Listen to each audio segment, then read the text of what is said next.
I don't know what it's like for you, but I can find myself oftentimes getting confused and off track and not really knowing what my focus should be at some times of the day. Maybe it's a symptom of my own life or my generation, I don't know, but I think we all know what it feels like to just be a little discombobulated and unsure of what to do next or where my focus should be.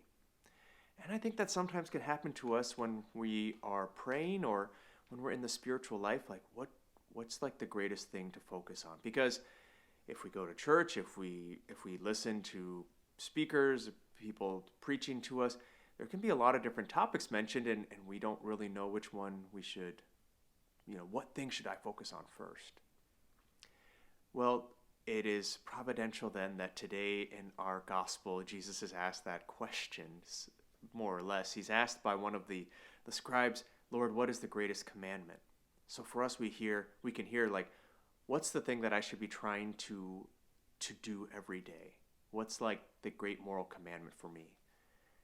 What Jesus does is he gives two. He says, love the Lord your God with all your heart, soul, and strength, and love your neighbor as yourself. This is the first and greatest commandment, he says.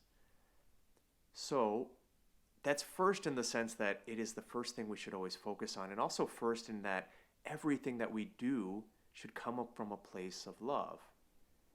We can say to ourselves, am I doing this out of a place of love for God, a place of love for others? And if not, how might I focus more on that? Or maybe is this something I should I be doing this at all? It's also providential that today we celebrate the feast of St. Louis, not the town, not the city, but actually King Louis, who is a saint, and a great saint because he put this into practice, this first commandment.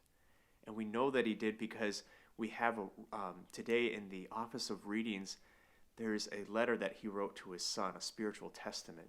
And he begins the letter like this by saying, my dearest son, my first instruction is that you should love the Lord your God with all your heart and all your strength. Without this, there is no salvation. It's the first thing he says to his son as a spiritual testament, as a way to prepare his son for being king. But he also shows forth that grace of loving others as well. Like, loving God is not something that we do in isolation. It comes out also in the way that we love others. He says, keep yourself also from mortal sin, everything that displeases God, that separates us from God.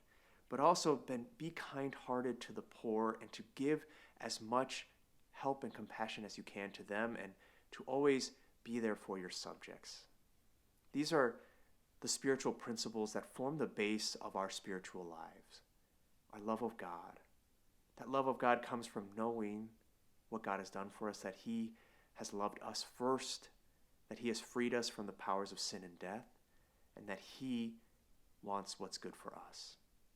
So, my brothers and sisters, if you want to focus on one thing today, focus on loving God in everything that you do. Focus on loving him better and more, and ask him for the grace to love him more. That is enough for today.